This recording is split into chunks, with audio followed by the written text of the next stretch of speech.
বহুল প্রতীক্ষিত ম্যাচ কলম্বোতে চিরপ্রতিদ্বন্দ্বীদের সঙ্গে পাওয়ার প্লেতেই ম্যাচ হেরে যায় পাকিস্তান। তারপরও ভারত পাকিস্তানের এই ম্যাচ নিয়ে কত টালবাহানা। শেষ 6 ম্যাচে জয়ের মুখখানা দেখেনি মেন ইন গ্রিন। তবুও নির্দিষ্ট এ ম্যাচ বয়কটের ঘোষণা দিয়ে ফায়দা আদায় করে নিয়েছে পাকিস্তান।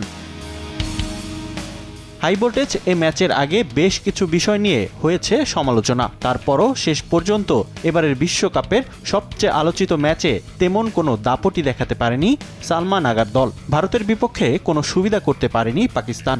মিডল অর্ডারে এক উসমান খাজা ছাড়া কেউই দাঁড়াতে পারেনি হার্দিক বুমরা পাটেলদের সামনে। এমন হারে সামাজিক যোগাযোগ মাধ্যমে পাকিস্তান ক্রিকেটকে রীতিমতো ধুয়ে দিয়েছে ভারতের সাবেক ক্রিকেটাররা। তাদের মতে এখন আর আগের মতো উত্তাপ ছড়ায় না এই দৌড়তে। বর্তমানে একচেটিয়া জয়ে এগিয়ে টিম ইন্ডিয়া।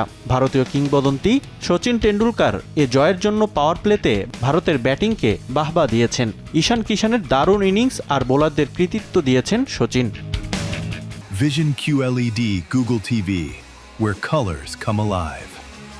এদিকে বরাবরই ফিল্ম ইন্ডাস্ট্রিতে শত্রু দেশ হিসেবে পাকিস্তানকে প্রতিষ্ঠিত করেছে ভারত। এবার ভারতীয় সিনেমার আলোকে পাকিস্তানকে সামাজিক যোগাযোগ মাধ্যমে খোঁচা দিয়ে পোস্ট করেছেন বীরেন্দ্র সেহবাগ, যেখানে পাকিস্তানকে বেধড়ক পেটানো হয়েছে বলে ব্যঙ্গ করেন এই ভারতীয়। চিরপ্রতিদ্বন্দ্বী ভারতের বিপক্ষে এমন হার মেনে নিতে পারছেন না সাবেক পাকিস্তানের ক্রিকেটাররা।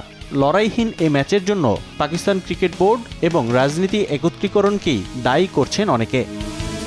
পাকিস্তানের হারের পর 24 ঘন্টার ব্যবধানে দুটি পোস্ট দিয়েছেন পাকিস্তানের সাবেক অধিনায়ক মোহাম্মদ ইউসুফ, যেখানে তিনি সিনিয়র বাবর, শাহিন ও শাদাব খানদের বিদায় ঘন্টার কথা স্মরণ করিয়ে দেন। দলের তারুণ্যদের প্রাধান্য দেওয়ার পক্ষে এই কোচ। এছাড়া ক্রিকেট থেকে রাজনীতি ও ব্যক্তিগত এজেন্ডাকে দূরে রাখতে আহ্বান জানান অনেকেই। রিফাতুল ইসলাম মিরন, সময় সংবাদ।